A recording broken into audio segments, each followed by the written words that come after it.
Hello, this is Spellsguys MTG, and today I'm reviewing the green-blue Quantum Quandrix commander deck from Commander 2021. So this commander, a 2-mana green-blue Adrix and Nev twin casters. This is the lead singer of the deck. It's a legendary creature, Merfolk Wizard. It has Ward 2, which means whenever this creature becomes a target of a spell or ability an opponent controls, counter it unless that player pays 2.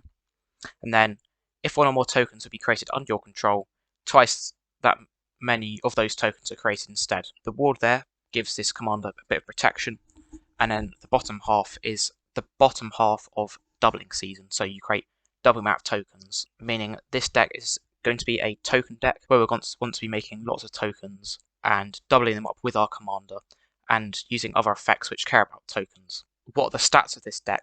Overall, there are 10 ramp spells. Some of them are not as good as others. So there's good ramp spells like Incubation Druid, Rampant Growth, Soul Ring, etc. And there's not so good ones like Quandrix Cultivate, which is 4 mana to get a Forest or Island card. Not where we want our ramp. And this is Expedition, where you need tokens to cast it at a reasonable cost. There's 10 card draw spells in this deck, which is definitely right where we want it. Same with ramp, we want around 10 ramp and 10 card draw spells. The card draw in this deck is, in my opinion, very good. Shamanic Revelation, however, does require you to be winning to get the best value out of it. However, cards like Curiosity Crafter will just draw you cards. Commander's Insight draws you X cards. Things like Island of Oblivion are just card draw engines rather than just a one-time effect. We have 3 board wipes in this deck. 4 if you include Arashi the Sky Cinder, but it's not really the best card. Board wipes, there's 2 new ones, and there's the reprint, Azure Predation, the most expensive card in this deck. They're all pretty good. Oversimplify, exiles all creatures, and then each player creates a 0/0 green and blue fractal creature token, puts a number of +1/+1 counters on it equal to the total power of creatures they control that exile this way. You'll make a pretty big token which you can copy, etc. Theirs are most likely going to be less as you've got a creature deck. There might be a spellslinger deck which isn't going to get as much, of course. Pretty good new board wipe there. The removal spells are very good number. There's 7. Most of it is very, very good removal. There's Rapid Hybridization.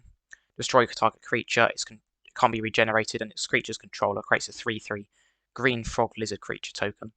So one of the best pieces of removal in Commander there. Beast Within. Destroy target permanent. Its controller makes a 3/3 beast. That's flexible instant speed. Definitely in the right place. You could probably add a reality shift instead of Curse of the Swine, but you can't have everything. So what's this deck total value? Total value is $92. That's with everything, basic lands included. If you're to buy every single card, you're going to have some of the cards in this deck, but that's what it would cost. The total value of reprints in the deck. So the most expensive card is Azure Predation. This reads, for each creature your opponents control, create a 4/4 green beast creature token, and each of those beasts fights a different one of those creatures. This was getting up to $22. It costs 5 and triple green. It's a sorcery. This card jumped in price after it was played in a Game Nights episode to great effect. So that's why this card's cost so much. It's one of the only mono green board wipes as well. Next up, you have Rite of Replication, which is $11.99. This is 2 and 2 blue. Kicker 5. Create a token out as a copy of target creature, and if the spell is kicked, you create 5 of those tokens instead. Incredibly powerful in this deck, because you can make copies of. You have the ability to make copies of any permanent in this deck. If you manage to kick this for 9, you're going to get 5 of those. So you make a token copy on its queen and get out of control very quick. Managorger Hydra, $5.99. 3 mana 1/1. Whenever a player casts a spell, puts +1/+1 counter on it. This one is more of the +1/+1 counter side of this deck, which I wouldn't really go into. It's a bit of a sub-fee with this deck. Hope it's a very good reprint to include in here. Master Biomancer, $4.99. Again, this is in a +1/+1 counter section. However, this is one of the better ones because it doesn't care about +1/+1 counters, it just instantly pumps up your creatures. Each other creature you control enters the battlefield a number of +1/+1 counters on it, equal to Master Biomancer's power and as a mutant addition to its other types. So you'll get to pump up all your tokens by at least +2/+2. And Soul Ring is tied with Rapid Hybridization. Everyone knows what Soul Ring does. I told you what Rapid Hybridization does earlier, a very efficient removal spell. So, how many new cards are there? There are 15, and there's a couple more from the main Strixhaven set. However, I would say there's about 7 I haven't counted, but 15 is right on par with the number of new cards we're getting at the moment. So the best new cards, one of them is an alternate commander, Essex Fractal Bloom. It's for a green and a blue. Legendary creature Fractal, flying. The first time you create one or more tokens during each of your turns, you instead choose a creature other than Essex, Fractal Bloom, and create that many tokens that are copies of that creature. This one basically just says Avenger of Zendikar is now broken, apparently. If you have an Avenger of Zendikar and you with Essex on the battlefield, let's say you had 5 lands, you'd make 5 plant tokens which would each come in with 5 plants. Overall, you're going to have 5 Avenger of Zendikars, and you'll have 25 plant tokens, and whenever you play land, each of those plants will get 5+1 and counters, which can get out of control very quickly. And of course that works with other effects as well. That's just one of the main ones, which seems insanely broken right out the gate. Commander's Insight is a card draw spell. X and triple blue, instant. Target player draws X cards, plus an additional card for each time they've cast a commander from the command zone in this game. If your deck runs Blue Sun Zenith, and you're not using it for a combo win, so you're not milling everyone out, this is the card you want to play, because it's straight up better than Blue Sun Zenith if you don't want a combo win. So with Infinite Mana, Blue Sun Zenith, you can draw your whole library, find anything you want, or you can instantly kill one of your opponents with it. This one, you can instantly kill someone of your opponents, but it doesn't shuffle in, so you can't use those combo wins. However, this one, if you don't want to win with a combo, can be just used in any deck. You're going to put in by the time you cast this, say you paid 5 mana into it, and you've cast your commander twice, you're going to draw 8 cards, which is a very good rate for 9 mana. Refill your hand. Probably going to see a lot of play in decks which care about drawing a lot of cards. So what optional upgrades do we want? As I said earlier, Avenger of Zendikar works incredibly well with Essex, it works well with a commander, and it works well with anything which makes token copies of permanents, because we can double up our Avenger of Zendikars. Then we have Whelming Wave. Even though we've got 4 board wipes, it's just the right amount.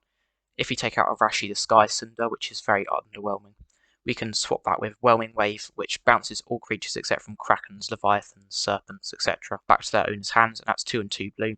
Very efficient board wipe then.